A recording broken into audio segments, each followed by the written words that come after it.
From Svitek comes a weekly digital series that shares its insights, concepts, and findings from years of learning and mentorship.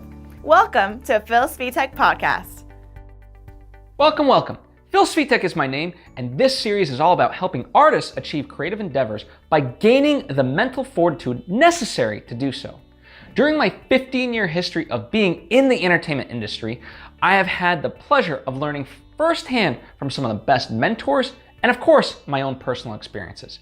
It is precisely these lessons which I share with you weekly in this series to help make your journey a little bit easier.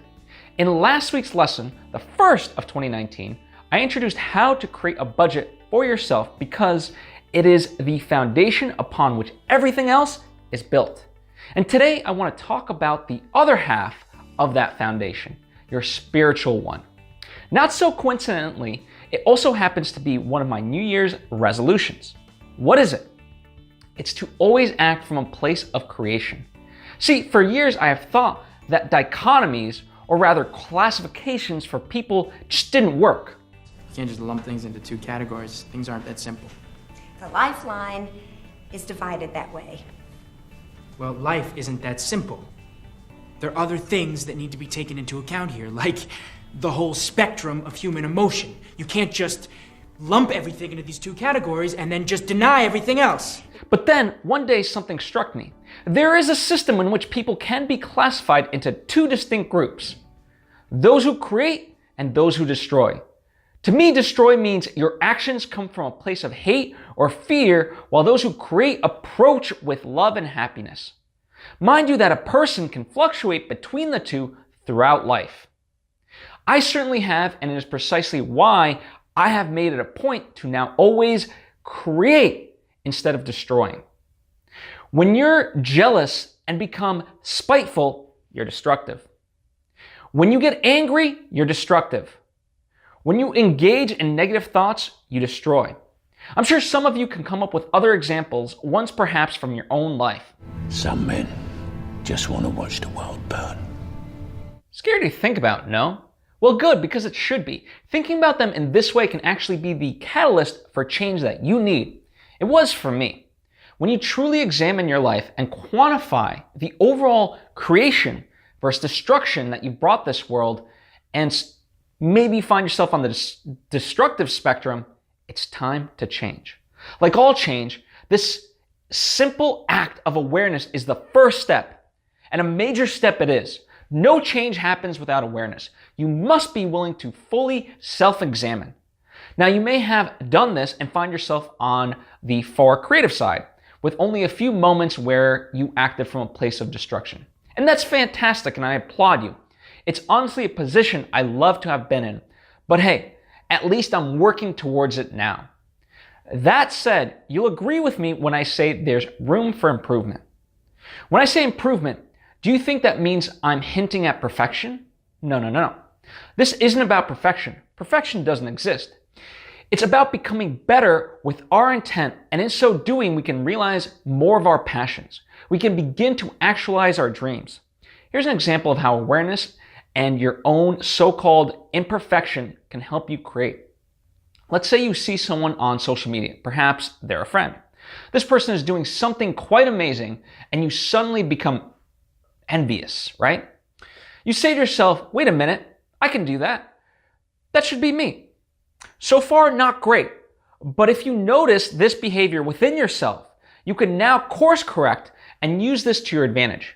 You shouldn't be upset with the person for doing what they're doing, and you shouldn't be bitter against yourself. Instead now, coming from a place of creation, channel that feeling and use it as a means to drive yourself forward and do something equally as impressive.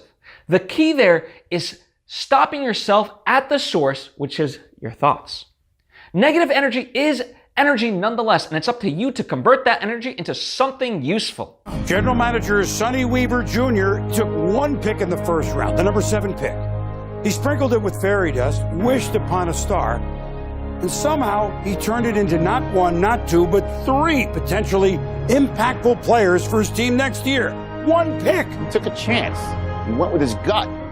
Especially when it comes to art, we default to destructive thoughts because, well, of fear. We are so scared to share our inner voice with the world that we sabotage ourselves. Stop doing this. Some days we can overcome this demon easily, other times we can't. But the truth is, this is a daily ongoing battle. Just because you claim victory one day does not mean the fight is over. It begins from scratch the next day and the day after that. That's why it's extremely important to keep this notion at the forefront of your consciousness, lest you slip into bad habits you weren't even aware you were doing. Always default to create, not destroy.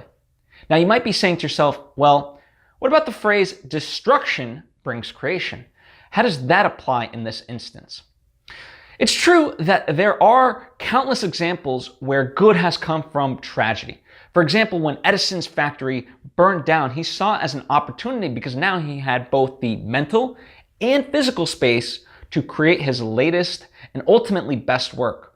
Or even when natural disasters happen, the uplifting aspect is when communities of people come together to lift each other up. These represent circumstances beyond our control, and the people involved showcase a spirit of unwavering determination, passion, ambition, care, love, and dare I say, mental fortitude.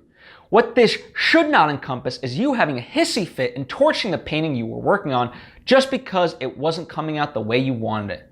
Or you deleting everything off your hard drive because it didn't meet your expectations. Frustration in those cases is another word for destruction. And it is this type of emotion I witness most often in the artists I work with. They have such high goals, but they get easily knocked down when things don't go their way. Part of always remaining creative and approaching life from a place of love and compassion is understanding that life itself is a journey, and so you're never where you want to be. If you are there, it means your goals are too small-minded. Creative people always want to be creating. They finish something and then they move on to a new challenge. Where are you going, Brain? Back to the cage to plan for tomorrow night. Why? What are we gonna do tomorrow night? The same thing we do every night, Pinky. Try to take over the world. Creative people always want to be creating. They finish something and then they move on to a new challenge. But this frustration that kicks in is just self-doubt mixed with new age expectations that everything should be instantaneous. Perfecting a craft, artistic or otherwise, takes years, if not decades. The best artists work on their craft daily. And interestingly enough, they're not doing it for that reason, but rather doing it because they love the act of creation. As you may have picked up by this point, creation is synonymous with love. To love is to create, and to create is to love. And furthermore, there is a vast distinction between criticism and evaluation versus being appalled by your work or the work of others. Evaluating a work demands that you try to understand the work's perspective and seek to gain knowledge from it, or help to better it by providing constructive feedback, depending on the forum. Still, it comes from a place of joy and love. Allow me to emphasize this even more because what I'm getting at here is that words are one of the most overlooked and simplistic and yet all the while most impactful ways we can either create or destroy. It is all the same. All vulgarity is vulgarity.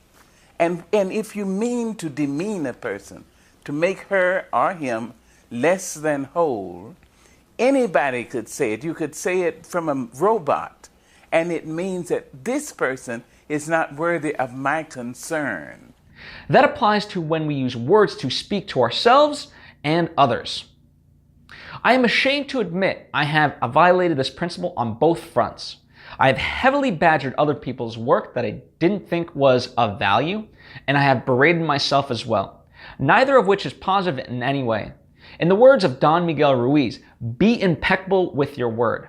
And I encourage you to go forward with that notion. Be positive with your words as it will yield far greater results, which is the advice that comes from British therapist Marisa Peer, who was a huge advocate of affirmations. For example, rather than telling yourself, stop slacking off so much, say, I want to work on my craft more. Do you notice the difference? The second is positive and helps you create.